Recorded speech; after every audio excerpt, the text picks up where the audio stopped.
September 2, 2003. Liang Bua Cave, Flores Island, Indonesia. The air inside the cavern is thick with moisture and dust. Water drips slowly from the limestone ceiling, echoing through the darkness like a clock buried underground for thousands of years. A narrow beam from a headlamp slides across the cave wall, revealing ancient layers of ash, stone tools, and animal bone in sediment. Then the excavation stops. Not because the team has finished digging, because something beneath the soil does not make sense. Australian archaeologist Mike Morwood kneels beside the trench. Indonesian researcher Raden Soejono brushes away compacted earth. At first, they think they are uncovering the remains of a child. The bones are tiny, fragile, unusually delicate, but the teeth tell another story. The molars are fully grown. Silence spreads through the excavation pit. You can feel it settling over the workers as they stare. Adult teeth, adult bone structure, yet the body lying beneath stands barely 1 meter tall. No one was supposed to find this. For decades, Flores had been considered unusual. The island sat isolated within the Indonesian archipelago, separated by deep ocean currents even during the Ice Age. Most ancient animals could not simply walk there, yet somehow giant storks evolved on the island. Miniature elephants known as stegodons, and enormous Komodo dragons in strange, distorted forms. Isolation changed everything here. Now it seemed it had changed humans too. The skeleton is catalogued as LB1 Liang Bua 1. The skull is shockingly small, roughly the size of a grapefruit. Smaller than that of a modern chimpanzee. Yet stone tools surround the body. Sophisticated cutting implements, evidence of hunting, fire use, organized survival. Whoever this individual was, they were not primitive. The deeper the team digs, the stranger the cave becomes.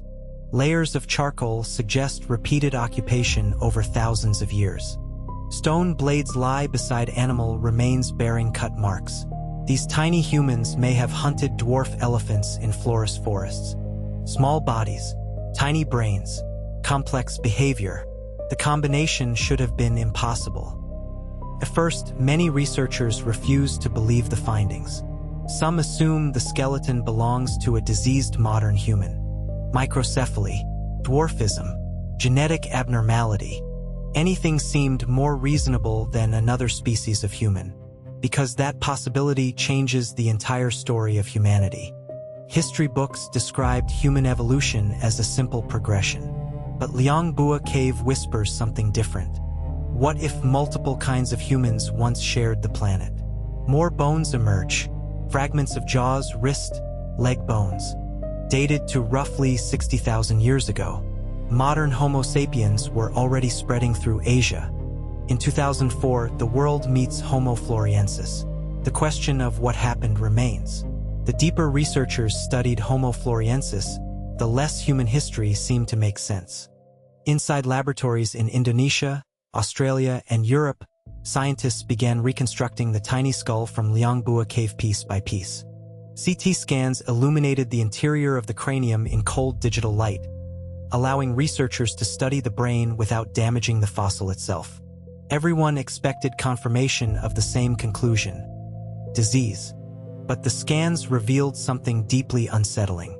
The brain was small, yet organized. Not random, not malformed, not the distorted anatomy expected from a pathological condition. Certain regions associated with decision-making and coordination appeared unexpectedly developed. Somehow, a brain barely larger than a chimpanzee's had produced creatures capable of crafting tools, hunting prey, and surviving for thousands of years on an isolated volcanic island. That should not have been possible. For decades, scientists had linked intelligence directly to brain size. Larger brain meant smarter species. Smaller brain meant primitive behavior. Flores challenged that assumption with brutal simplicity, because the evidence inside Liang Bua Cave kept growing. Archaeologists uncovered finely shaped stone blades buried within the same sediment layers as the tiny skeletons. Sharp flakes of volcanic rock, carefully worked edges, burn marks from controlled fire, animal bones cracked open for marrow extraction. These were not accidental patterns. They reflected planning, cooperation, knowledge passed from one generation to another. And then came the hunting evidence. Among the cave deposits were remains of dwarf stegodons, miniature relatives of ancient elephants unique to Flores Island. Some bones showed clear-cut marks, others appeared burned. Groups of 1-meter-tall humans coordinating attacks against animals several times their size inside dense tropical forests. You can almost see it. Torchlight flickering against jungle trees, spears tipped with sharpened stone. Tiny hunters moving silently through volcanic mist while Komodo dragons wait nearby in the darkness. Because Flores during the Ice Age was not a safe place. The island was filled with predators. Giant storks nearly 2 meters tall stalked the undergrowth. Massive rats thrived in the caves. Komodo dragons ruled the landscape with venomous bites powerful enough to kill large prey slowly over days. And yet Homo floresiensis survived here for perhaps hundreds of thousands of years. Isolation transformed them. Scientists call it island dwarfism, an evolutionary process where large species gradually shrink in size. Flores already showed evidence of this phenomenon in its elephants and other animals. But applying the same principle to humans created a disturbing implication. If Homo floresiensis evolved from larger ancestors, who exactly were those ancestors? Some researchers propose they descended from Homo erectus, the ancient human species known to have spread across Asia. Homo erectus individuals were much taller, with larger brains and more modern body proportions. According to this theory, a population became stranded on Flores hundreds of thousands of years earlier. Over immense stretches of time, evolution reduced their body size generation after generation until an entirely new species emerged. But another group of scientists saw something even stranger. Certain anatomical features in the wrist, shoulder, and feet appeared far more primitive than Homo erectus. Some resembled traits found in much older hominins from Africa, almost ape-like in certain details. Homo floresiensis might represent a far more ancient branch of humanity than anyone realized. That possibility terrified many researchers. It implied ancient human migrations across the world were far more complex than history books described. Flores Island was separated from mainland Asia by deep ocean channels that remained uncrossable. To reach Flores, ancient humans would have needed to cross open water. The accepted timeline claimed advanced seafaring belonged mainly to modern Homo sapiens. Yet stone tools discovered on Flores date back nearly 1 million years. Someone reached the island long before modern humans existed. Primitive rafts? Accidental drift voyage? Deliberate Navigation? No one knows. The mystery deepened when local legends resurfaced among the island communities of Flores. Villagers spoke of tiny hairy people remembered in oral tradition. Creatures called the Abu-Gogo. They walked upright, mumbled in strange language-like sounds, and sometimes stole food from settlements before disappearing into the forested hills. Most scientists dismissed the stories as coincidence or myth. But not all of them. The descriptions felt disturbingly familiar. Perhaps the ancient world was never inhabited by just one kind of human at all. The announcement of Homo floresiensis did not unite the scientific world. It divided it. Almost immediately after the discovery became public in 2004, arguments erupted across the globe. Universities, museums, and research institutes, everywhere scientists took sides. Some celebrated the find as one of the greatest discoveries of the century. Others called it a catastrophic mistake, because accepting Homo floresiensis meant rewriting human evolution itself. And many researchers were not ready to do that. In Jakarta, debate intensified behind closed laboratory doors. Fossils from Liang Bua Cave became the center of scientific tension. Indonesian paleoanthropologist Tuku Jacob openly challenged the discovery team. He argued the skeletons did not belong to a separate species at all. The so-called hobbit, he claimed, was simply a modern human, suffering from severe abnormalities. Microcephaly, growth disorders, congenital defects. To him, the tiny skull reflected illness, not evolution. The dispute grew so heated, fossils were temporarily removed for independent examination. When the bones returned, some claimed they had been damaged. Trust collapsed.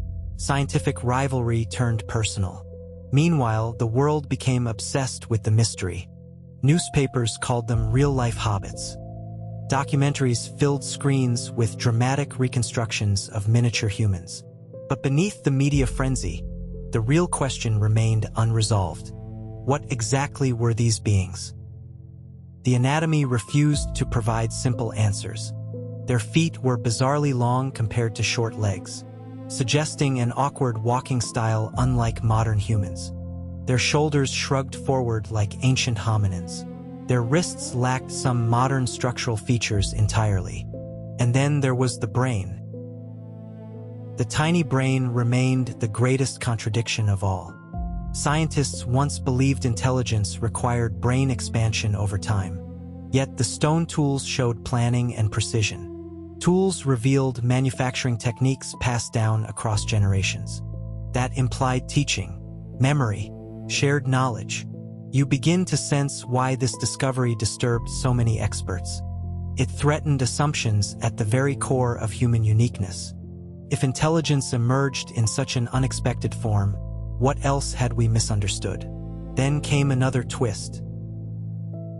Fossils from Callao Cave revealed another small-bodied human species, Homo luzonensis.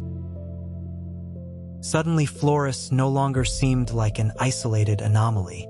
Multiple islands, multiple strange human relatives. The ancient world was beginning to look crowded. Southeast Asia once hosted diverse human populations surviving in isolation, surviving for immense periods of time.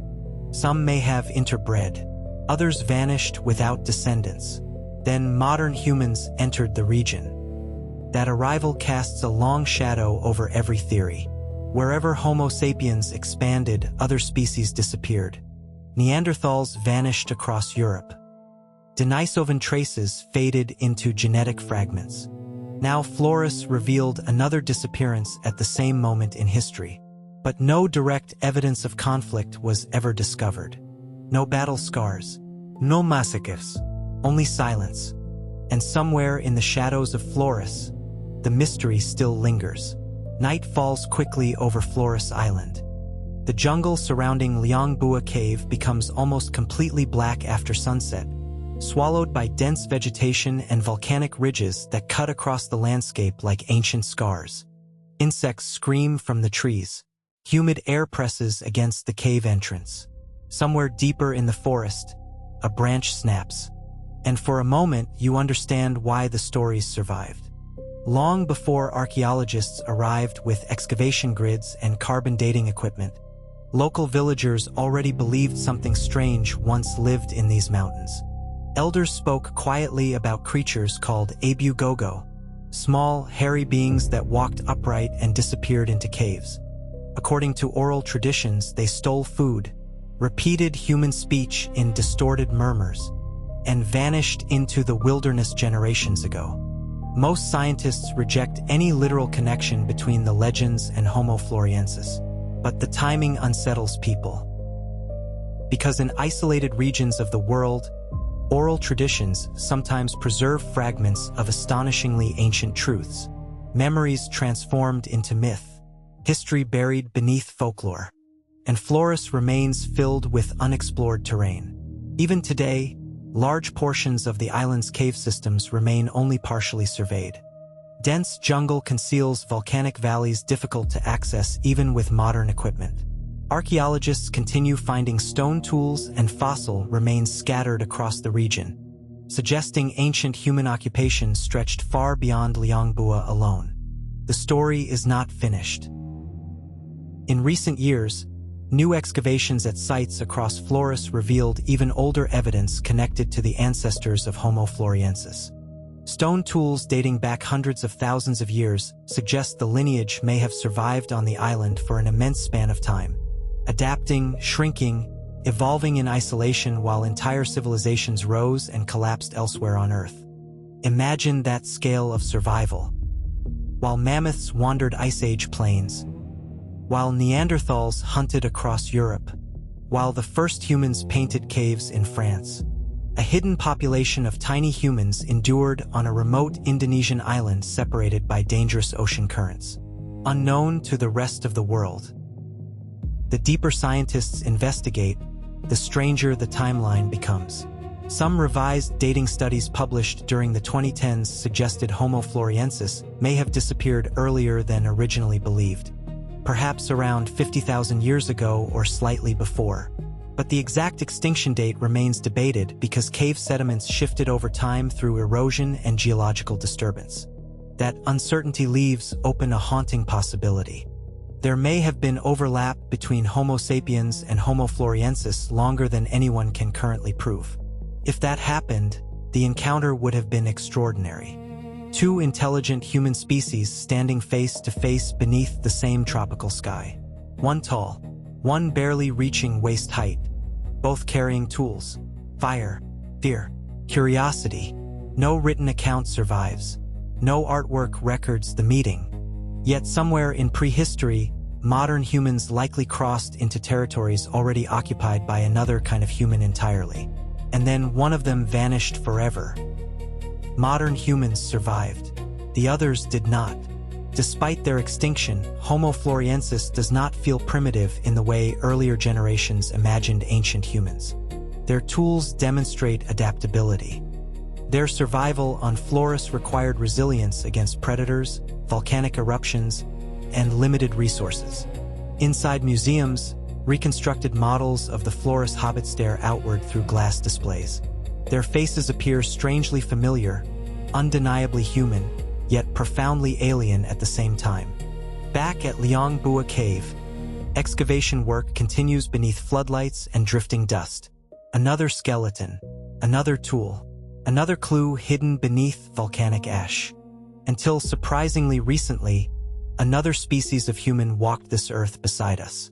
You begin to wonder how many chapters of human history are still buried underground, waiting silently in darkness for someone to uncover them.